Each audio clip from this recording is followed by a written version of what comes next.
Fala galera, tudo bem? Essa apresentação é um complemento à apresentação principal de leis de conservação. A gente vai falar um pouquinho de conservação do momento angular aqui, tá bom? Vamos lá.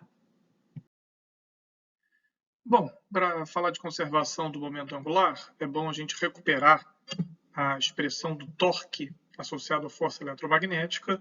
Então, o torque aqui, né, representado pela letra N, tá bom? E essa expressão aqui, ela se torna realmente bem intuitiva quando a gente bota um referencial aqui com uma origem, tá certo? E aí considera uma certa distribuição aqui de cargas e correntes, tá certo? Porque aí a gente então considera, por exemplo, um certo ponto aqui do corpo, denominado pelo vetor R. É claro que a força que esse elemento aqui sofre vai ser a força de Lorentz, né, a densidade de força de Lorentz, F vezes dV, onde F é justamente essa expressão aqui, ρe mais J vetor B. Então, essa expressão que está aqui é o torque associado à força eletromagnética e, enfim, a gente olha para isso aqui e relembra da conservação do momento linear, então, algo que passa a ser realmente natural, lembrando que, vou apagar aqui para facilitar a comparação, lembrando então que isso aqui é F, a gente olha aqui para a expressão da conservação do momento linear e, olhando para a expressão de cima, a gente tem uma vontade enorme de simplesmente multiplicar isso aqui por R vetorialmente, né? E aí, claro, a gente tem que multiplicar todos os termos aqui da equação, tá? E trabalhar isso aqui para ver o que dá.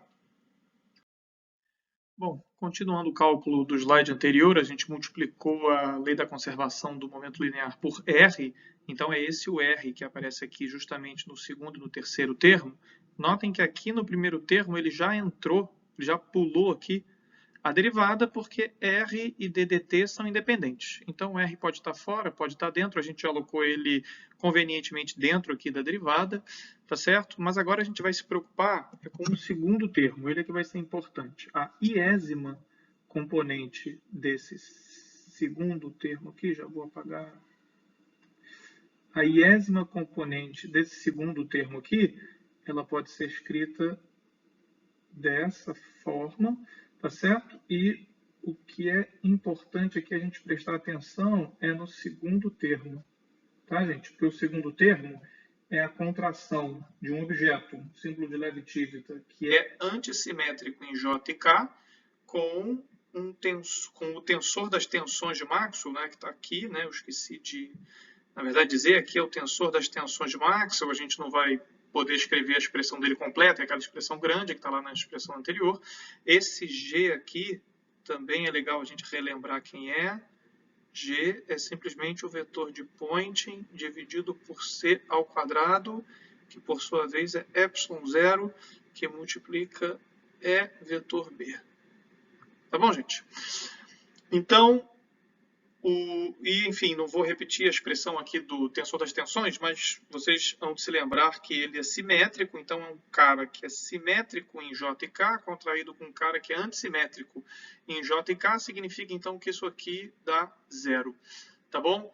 Isso é uma característica, assim, muito saliente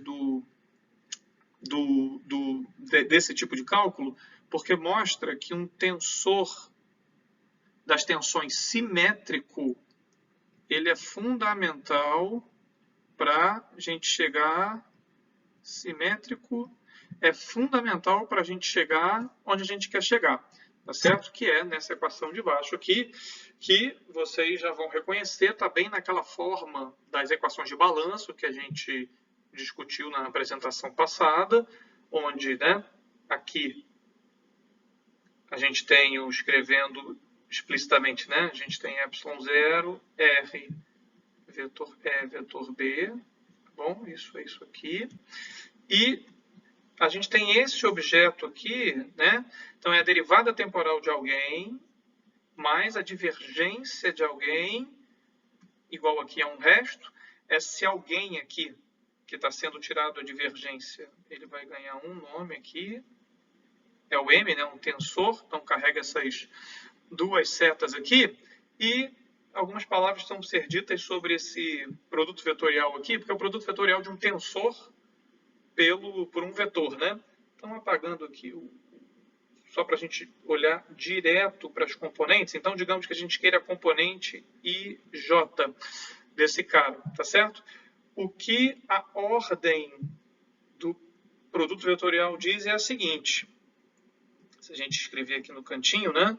O T vetor R significa que a gente vai contrair a segunda componente do tensor com o R. E se fosse um produto assim, a gente contrairia o primeiro índice, né? Então, aqui é o segundo índice e aqui a contração seria com o primeiro índice, tá certo? Como é que isso funciona na prática? Voltando aqui para a expressão do M, a gente quer a componente IJ, um tensor de segunda ordem. Então, a gente tem, por exemplo, ILM,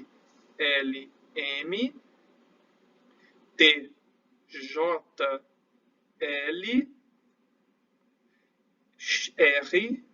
RM. A segunda componente está sendo contraída aqui com o símbolo de Levi-Civita. Se fosse esse cara aqui, seria o primeiro. Tá bom? Eu não vou escrever para não confundir, mas a gente quer o segundo mesmo, então é o que está escrito aqui.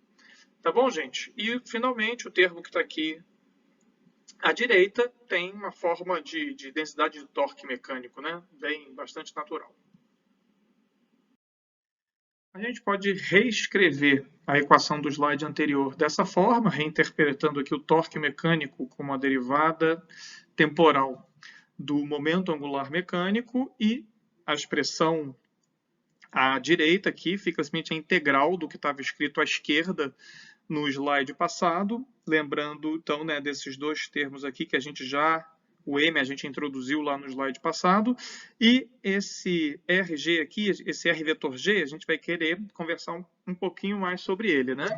Passando esse DDT aqui para fora, que a gente pode fazer, o que esse termo da origem é simplesmente isso aqui, né? Isso aqui, então, é uma densidade de momento angular eletromagnético que integrado dá, então, o momento eletromagnético total que o campo carrega. Tá?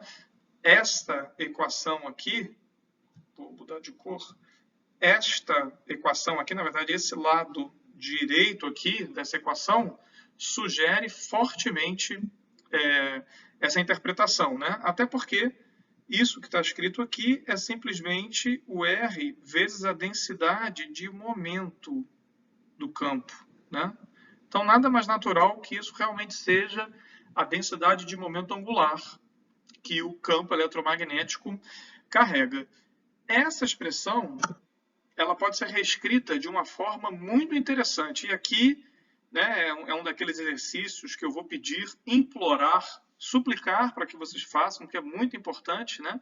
Que é sair, só apagar aqui para facilitar um pouco a vida, que é sair daqui e chegar aqui, tá certo? Separar o momento angular nesses dois termos, porque eles têm uma possibilidade de interpretação muito interessante, né? Vocês que são espertos lá da mecânica quântica já viram que esse termo aqui nada mais é do que o momento angular lá da mecânica quântica, bom, dividido por H cortado, né? Mas ele é vou escrever um símbolo assim, né? É o L lá da quântica, né? O que sugere a interpretação. Então, ele está sanduichado aqui entre dois campos, tá certo?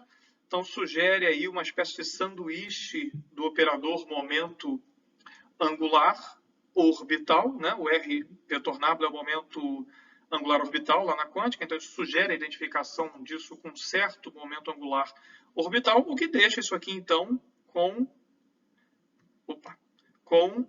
a cara de um momento angular de spin. Na verdade, não a cara, né? Isso aqui fica sobrando, é um momento angular, ele sobrou, do momento angular orbital, então ele naturalmente ganha interpretação, poderia, né, ganhar interpretação de momento angular de spin, tá? Essa separação, primeira coisa que vocês já devem ter reparado, é que ela não é invariante de calibre, né, porque ela depende do ar, o que já indica que isso não é um observável, né, e a gente sabe que os momentos angulares, pelo menos algumas de suas componentes lá na quântica, por exemplo, são observáveis. Isso então já dá uma espécie de granus salis a essa interpretação, né, de momento angular orbital e momento angular de spin, mas é uma coisa que eu vou deixar para vocês pensarem e vou colocar mais material lá no Classroom para vocês lerem sobre isso. Inclusive, um dos exercícios da lista deve ser sobre isso também. Tá bom, gente? E acho que por hoje é isso. Muito obrigado. Estudem.